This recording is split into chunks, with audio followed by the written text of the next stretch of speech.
Lopez? Yes, I got this number at a fugitive investigation. This is Extradition speaking. What can I do for you?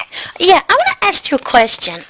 Let's say my man let's say my man or my boyfriend or my husband, whatever you want to call him, is wanted for fugitive child rape, and he's hiding in Mexico. And let's say I do things like I come cash his check, or I help him, do things over here in the United States, like he don't never cross. Would that mean I'm guilty of aiding and abetting a fugitive? Yes. Okay. What if I'm a state employee? I was told that we have immunity. Is that true? No. Okay, so can any state employee, because what if I'm a pretty important state employee, could I still be in trouble? Any state employee, county employee, or federal employee would be in trouble for aiding and abetting a fugitive for a crime like that. Okay, so nobody has immunity, right? No, uh-uh. Okay, where do I report this crime? Okay, so your boyfriend and that, he's in Mexico, right? Yeah. Okay. What's my husband, actually? Oh, Ooh. here. Okay, and then you are here in the United States. Yeah, well, what my point is, so... Where did this rape occur? I mean, is there a warrant out? Yeah, he's wanted out of Florida. Okay, let's take a moment here. Let's look him up and see if Florida has a warrant out in CIC, okay? Okay. Let's start from there. And you're going to have to give me your husband's name. It's Primitivo Cruz. I'm sorry? It's Primitivo Cruz. Can you spell it for me? Primitivo Cruz. C-R-U-Z. Okay. And his date of birth, ma'am? It's September 9th of 1972. September 9th, 1972. Yes. P-R-I-M-I-T-Z-O. No, P-R-I-M-I-T-I-V-O. Like primitive. You know how primitive, like a primitive Indian? Yeah, so P-R-I-M-I-T-I-Z-O. No, like a primitive. You ever, like an Indian, wild Indians, primitive. P-R-I-M-I-T-I-V-E is primitive. Okay, but take the E off and put an O and put Primitivo. Primitivo, got it. Okay. Gotcha. Okay. I'm sorry, we just have to, our connection is a little bit bad. Yeah. Hang on one second. Let me go into another section here and pull this up and see what we can find out. Do you know when it occurred? Yeah, it happened, I think, at 92. But his last name is Cruz, C-R-U-Z. Okay, no problem. Let me get into the system here.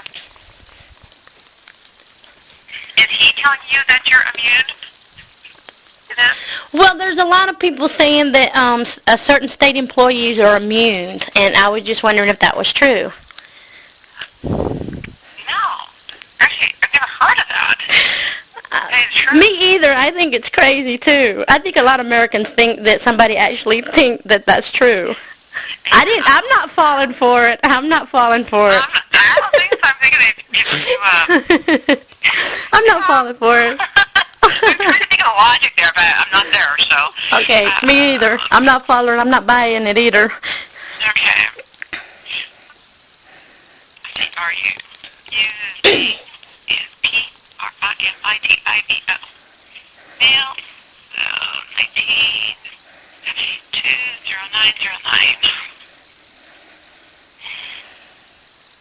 Do you know how old the person was that was raped? It says I think it's under 16 or under 14. I can't remember. It's on his website. Because there's a Florida website. They have a sex offender thingy. Mm-hmm. And it shows that he's a fugitive. Yeah, I do have him on here. Uh-huh. Probation violation, sex offense, probation, lewd and lascivious act on a child, no bond. Okay. Now, I can call back there and, let's see, we have another one. Terrorist based on this information, probation or criminal status. Okay. So there's another warrant for his arrest? Is that what you're saying? Well. It would surprise me. Yeah, okay, hang on a second. Let me, the first one. He might be wanted by the FBI for human smuggling, too, but... Okay, the first one is out of Florida.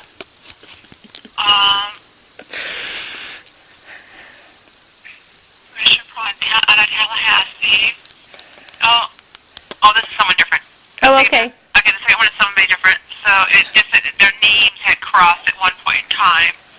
So there is one out of Florida. It may be him, and they have the same fingerprint that he just using the alias or something like that. I'm gonna look at that. I'm gonna look at his FBI number. GB4.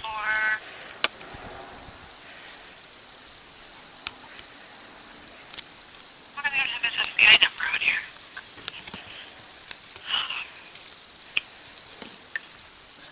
Well, he's probably under investigation too. To tell you the truth, I'm probably under investigation too. But my point is that nobody has immunity, right? Nobody has immunity. Well, let me. Hang on a second. You guys are married? Yeah. Then you can't say anything against him. Oh, okay. You know what I mean? Mhm. But let's say it wasn't me that was aiding and abetting. What if it wasn't me? What if it wasn't me aiding and abetting? Huh? What if it wasn't me aiding and abetting? Let's say it was a state employee and it wasn't me. Then it's straight. It's aiding and abetting. It's nothing. There's no immunity. Oh, okay. So they would be guilty of aiding and abetting, no matter who they work for. What if they were in a official, like a office? What do you call it? Like official? What do you call it? I call it bureaucrat. But you know what I mean? A bureaucrat is what I call it. I think the actual word is bureaucrat or something like that. Bureaucrat. A bureaucrat? Yeah. Are you talking like a state senator's office or a judge, senator, or something like that? They would still be that would be considered aiding and abetting too, right? Yeah. The people that have immunity here are like diplomats from other countries. Oh, okay. That if they like it happens in New York a lot. Mhm. Because there's no parking there. That the diplomats will park their cars wherever the hell they want, and they're not subject to our laws. Could you repeat that? You mean to tell me if somebody's like a diplomat from another country, you can't give them a parking ticket and they get immunity? Exactly. Oh, okay. So that's the only time that anybody's immune. Right, as a diplomat. Oh, okay. Now there are times when the prosecutor, let's say you have two people that go rob a 7-Eleven. Uh-huh. Okay, and they can't figure out the crime. And then there's a third person that's involved in it. They knew they were going to go do it, but they weren't there. They weren't at the 7-Eleven and robbed it. Someone died. They killed somebody at 7-Eleven. Okay, this third person that knew about the crime, that knew they were going to go in there. They knew they were going to rob the place. Didn't know they were going to kill anybody.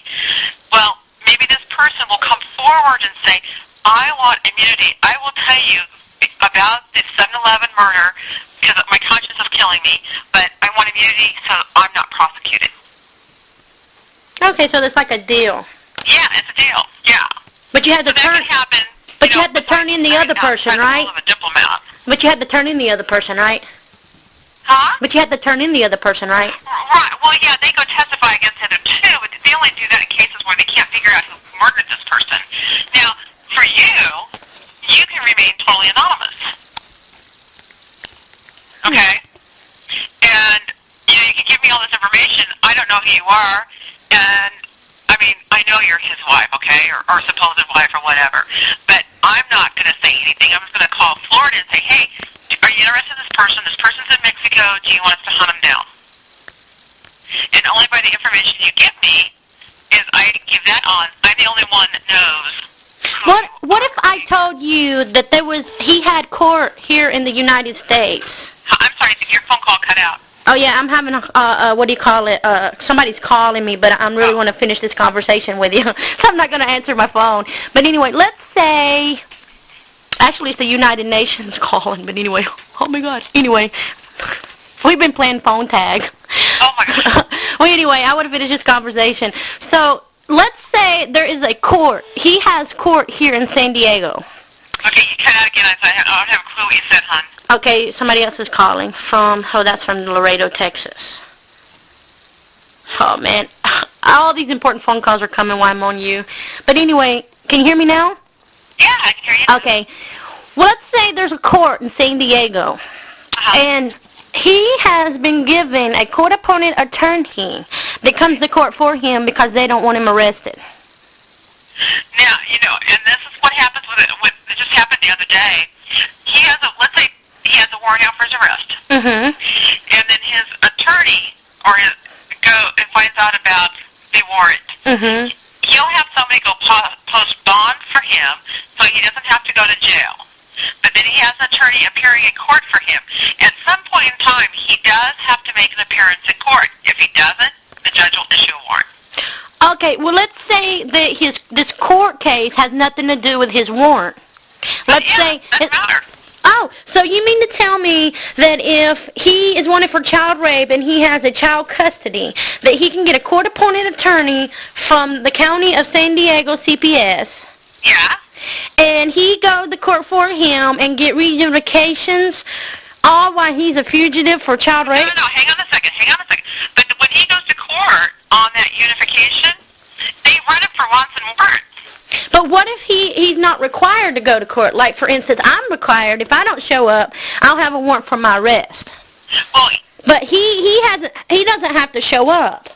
His court-appointed attorney has somehow made it where he don't have to show up, and he is getting reunifications, and they're talking about maybe even sending the kids to Mexico to him. Who is your attorney?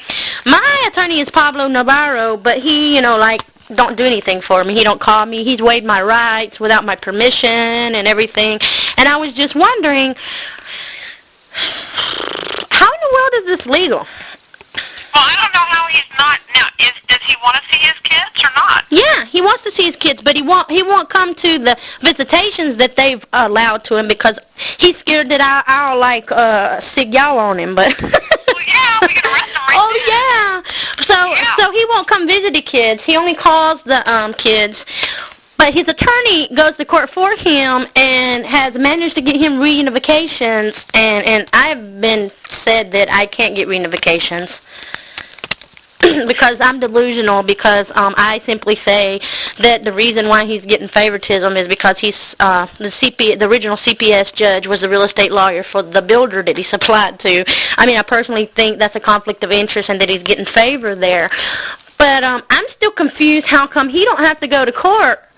Well, I don't understand why he doesn't have to go to court either, because if he wants reunification with his kids, he would have to come to court at some point in time. I mean, the two of you have to talk, face-to-face and sign paperwork.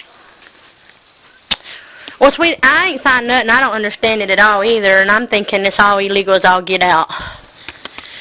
I'm thinking that it's got something to do with the fact that the original CPS judge that started all this happens to be the president, has a family member that's the president of Cousins Property, which is the largest development company in the United States. Well, you know what? No, I really think, you know what I think? What? I think his attorney knows that he has this warrant out of Florida, and they're going to extradite his ass back there, so they don't want. That's why he's going to court for him, is because he has a warrant out of Florida. Yeah. That's why he's not showing up. Well, I've done figured that out too, but what I can't understand either is how does he get a court-appointed attorney if he's a millionaire in Mexico? I thought Because you know why? Why? It's easy. Because he doesn't have any resources here in the States. Right. No resources, nothing here tying him to the United States at all. Everything's in Mexico. You can't prove it. People do it all the time. Oh my God. All the time. And they have all their assets there in Mexico, and they come up here, they get arrested, and they claim they don't have anything. They run them. They own real estate, businesses and that. They don't have anything, no bank accounts. Guess what? They get a court-appointed attorney. Oh my God.